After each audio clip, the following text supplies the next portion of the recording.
One of the most common types of disability insurance claims is for headaches and migraines. While it's also one of the most common types of disorders that people have who are unable to work, it's also one of the most highly challenged types of disability insurance claims by disability insurance companies.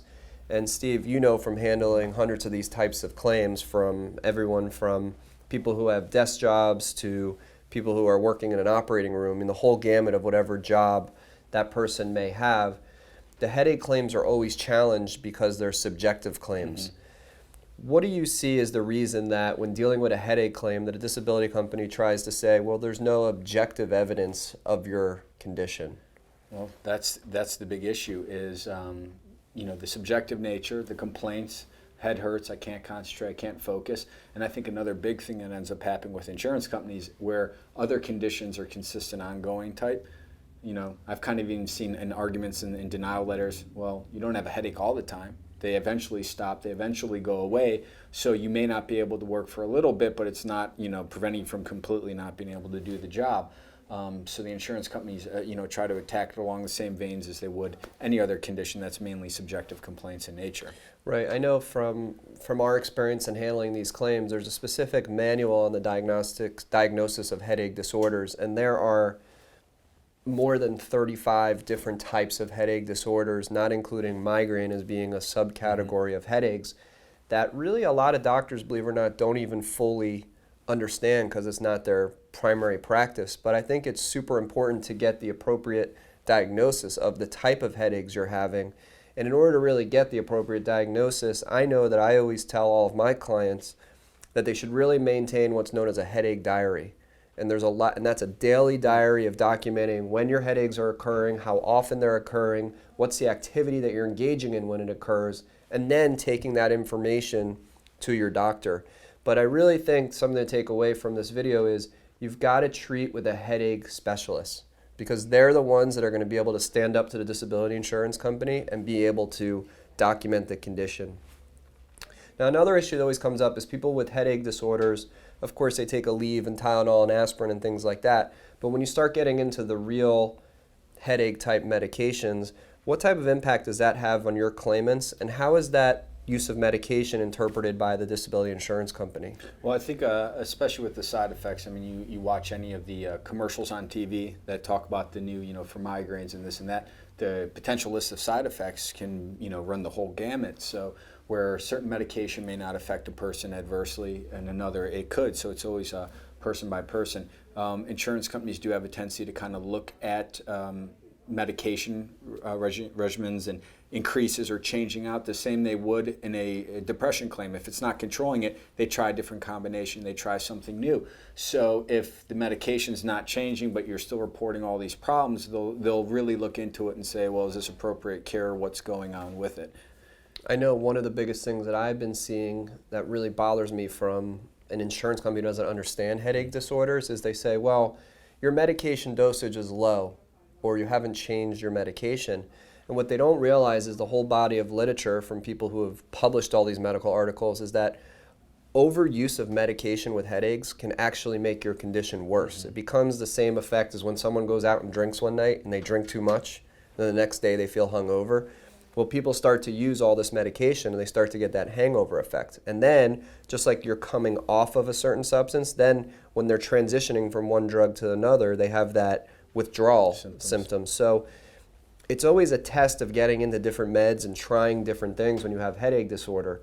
But again, it goes back to having the right treatment provider who's going to document your condition and who's going to know to try different meds to try to get you somewhat stabilized.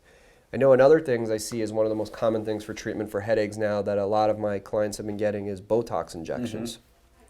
And the disability carriers will start to say, well, your pain must not be that bad because you haven't had botox, which is kind of crazy, but it's becoming a very consistent diagnosis. What do you see from the disability carriers challenging the duration of a claim for somebody that has headaches? Well, what you're starting to see more and more of are limitations in policy, self-reported symptom conditions where they'll clearly say headaches and migraines and associated conditions. So I think this falls into that other category with other subjective complaints, like depression, some of the pain conditions where the insurance companies are like, we've had enough, so we're just going to write a limitation in the policy under it. So 2-year limitation, or I think a lot of times that 2-year mark in so many ways in any disability claim in long term becomes important if there's a definition change leading up into it. So it's running into that first 2 years is always very, very contentious. So the time frame is really dependent language on the policy, and like everything else, the treatment and the documentation. Like you said, you really want to be with a specialist. Sure, your internal medicine doctor or your general practitioner, you go and say, listen, I've been having headaches, I have migraines. People I think throw that term around a lot. Like if they have a bad headache, it must be a migraine. Well, migraine's a diagnosis. So a general doctor, your family practitioner might write migraines and leave it at that. Well, like you said, you need a specialist who really understands what's going on so they can convey the impact of the actual condition to the insurance company properly. Right, because if not, they're going to hire some maybe non-practicing headache specialist who's going to say, well, you don't have diagnosed 10 headache episodes within 30 days, so you don't have chronic headaches as that's diagnosed by the diagnostic manual. One other issue to touch on is that people with headache disorders often tell me, ask me, Greg, can I go out and do exercise? Sometimes I feel okay. Sometimes exercise actually makes my headaches feel better. And I had a claim recently where it was actually Unum who said, well, we see that you can jog 3 times a week for 30 minutes. You must not be able to work and your headaches must not be that bad. And actually they were completely wrong because the medical literature suggests that exercise is actually good for headaches. So a disability carrier is looking at you doing activity and saying, well, you have headaches, you must not be able to exercise or do other types of active activities, but actually it's encouraged to do it within moderation. Now, exercising for 30 minutes a day, 3 or 4 times a week, is no comparison to having to sit at a desk or do whatever your job is for 8 hours a day, 40 hours a week, and being able to focus with the pain, discomfort, and cognitive difficulty that a person experiences that has a headache. So, that's where I think our level of expertise comes in, is that we understand how the headaches affect a person's ability to work and how we're able to convey that to not only the insurance company, but to help a claimant convey that information to their treating physician so that they look good on paper. And when I say good on paper, I mean good in the sense to get your disability claim approved. When in reality, that means you look pretty bad. But that's the sad reality of trying to Catch-22 with these. Yeah, it's a sad reality of trying to get approved for a disability insurance claim with a headache disorder.